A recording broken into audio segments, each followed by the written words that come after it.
Bonjour les amis, alors je pense que vous le savez déjà, mais j'ai une autre chaîne principale YouTube sur laquelle j'ai 2 300 000 abonnés, je crois, aujourd'hui, et sur laquelle j'enseigne le français.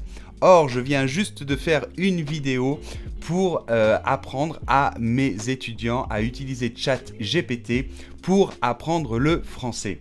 Et j'ai trouvé qu'il y avait tellement d'astuces intéressantes que je pourrais faire une vidéo sur cette chaîne pour vous expliquer comment vous pouvez utiliser ChatGPT pour par exemple apprendre l'anglais. Alors aujourd'hui, je vais vous montrer comment avec ChatGPT vous pouvez apprendre l'anglais ou une autre langue et vous allez voir, c'est super puissant. Allez, c'est parti. Si vous n'êtes pas encore abonné à cette chaîne, n'hésitez pas à vous abonner et à activer les notifications. Et puis si vous aimez la vidéo, n'oubliez pas de mettre un bon like. Pour moi, c'est très important. Allez, c'est parti. Alors vous allez voir, on va commencer par quelque chose de très simple. On va donc aller sur ChatGPT, je ne vais pas réexpliquer ça. On va tout simplement discuter un petit peu avec elle, d'accord? En lui disant qu'on veut parler en anglais. Donc, bonjour. Donc, bonjour, comment puis-je vous aider aujourd'hui? Alors, je veux apprendre l'anglais. Peut-on parler en anglais ensemble? Et là, c'est là que vous allez en plus dire, j'ai un niveau... Alors moi, je vais dire, par exemple, j'ai un niveau faible, A2 environ, d'accord? Donc ça, très important, je pourrais faire une vidéo spécifique là-dessus. ChatGPT, pour qu'elle sorte toute sa puissance, il faut vraiment lui mettre les bons prompts, d'accord? C'est-à-dire les bonnes phrases, bien mettre le contexte, bien tout expliquer. Donc il y a des choses à faire et il y a des choses à éviter aussi, d'accord? Je ne vais pas rentrer dans tous ces détails, mais vous allez voir que c'est un petit peu ce que je vais faire aujourd'hui. Donc oui, bien sûr, nous pouvons parler en anglais ensemble. Cela peut être un bon moyen pour vous d'améliorer votre niveau. Comment puis-je vous aider? Ok, donc elle va me proposer différents thèmes. We can talk about a wide range of topics, hobbies and interests, travel, food. Ah, food, c'est bon ça. Ok, food. I love food. But can you correct me? Et là, on va voir qu'en plus de parler tranquillement avec elle, on peut lui demander de nous corriger. On va voir qu'il y a quand même quelques petites limites, mais c'est pas mal du tout. Of course, I would be happy to help you practice and improve your English, bla bla bla bla bla bla, et ok, donc elle va me corriger. Ok, alors je commence, donc je dis ok, for my breakfast, usually I like to eat a toast with a... Alors, coffee, je vais l'écrire comme ça, C-A-F-E, je sais que c'est pas comme ça en anglais, et on va voir. Ok, donc that sounds nice. For the correction, it would be for breakfast, I usually like to eat toast with coffee. Ah ouais, keep up the good work. Ok, thanks. Mais on va passer à la deuxième partie et c'est là où vraiment, à mon avis, ChatGPT excelle. C'est pour la création de textes. Et on va pouvoir lui demander de nous créer des textes spécifiques avec ce type de verbe, avec ce type de niveau, avec un ton spécifique. Donc on y va, vous allez voir, c'est incroyable. Et après, on va mettre l'audio en plus là-dedans et ça va devenir fou. Ok, je voudrais que tu écrives un texte en anglais pour un niveau B2 avec beaucoup de phrasal verbs, d'accord? Excusez-moi pour l'accent. Et que pour chaque phrasal verb, tu écrives à côté la traduction en français, ok? Là, regardez ça quand même, c'est quand même incroyable. Donc, I'm trying to get in shape for the summer. I started, etc., etc. Elle écrit le texte. Et à la fin, elle me met tous les phrasal verbs avec la traduction get in sharp, se muscler, been working out, faire de l'exercice, etc. C'est quand même assez puissant, n'est-ce pas? Vous allez voir, on va aller encore un peu plus loin. Donc, peux-tu maintenant écrire une petite histoire en anglais de 100 mots pour un niveau C1, d'accord? Donc, c'est-à-dire déjà assez avancé, avec un langage familier et avec dessous la traduction en français. Sure! Mais oui, elle est toujours d'accord. Et elle génère donc notre texte. It was a beautiful day in the park and Jack and his friends, blablabla, blablabla. Et donc dessous, on a la traduction en français.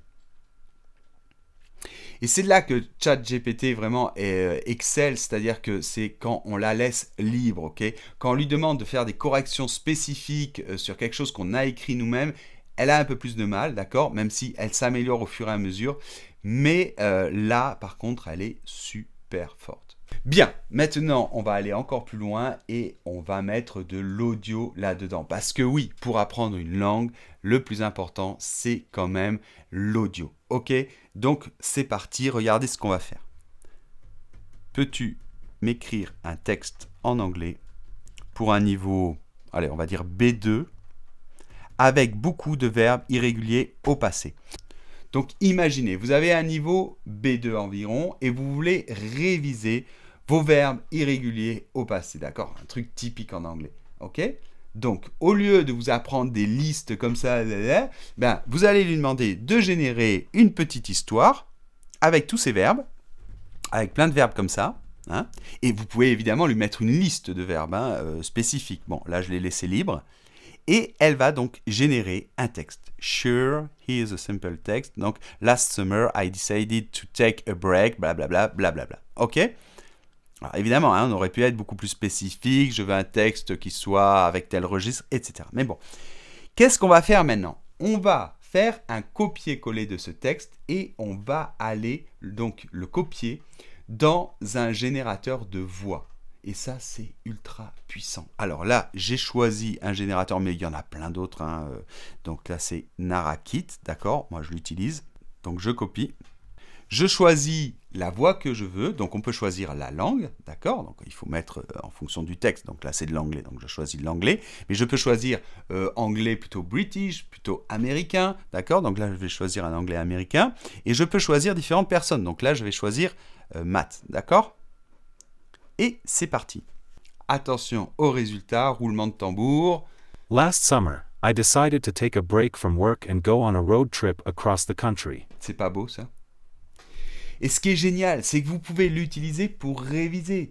Une fois que vous avez cet audio, eh bien, vous le mettez en boucle pendant 2-3 jours, vous écoutez ça et je vous assure que c'est super puissant.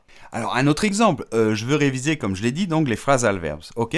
Donc, je lui mets une liste de ces verbes, des verbes spécifiques que j'arrive pas à apprendre, j'ai du mal, c'est pas agréable à apprendre dans une liste et tout ça, et je lui dis, écoute, tu m'écris une histoire avec cette liste de verbes. Et il va m'écrire une histoire. Après, je fais exactement pareil, je le passe en audio et j'écoute ça en boucle. I had to get up early to catch my flight. I quickly got dressed and headed to the airport. Donc voilà, c'est vraiment à ce niveau-là que vraiment elle excelle au niveau de créer des histoires avec un cadre vraiment défini. On peut lui demander plein de choses. On peut lui demander, tu me crées une histoire de 200 mots niveau C1 avec cette liste de mots et ça doit être par exemple un dialogue entre deux personnes.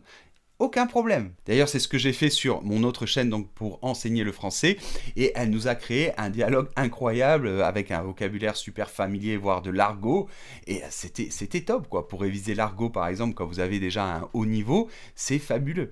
Donc vous créez les textes que vous voulez, ou elle le crée plutôt à votre place, après vous le passez en audio, vous l'écoutez en boucle, et ça c'est top.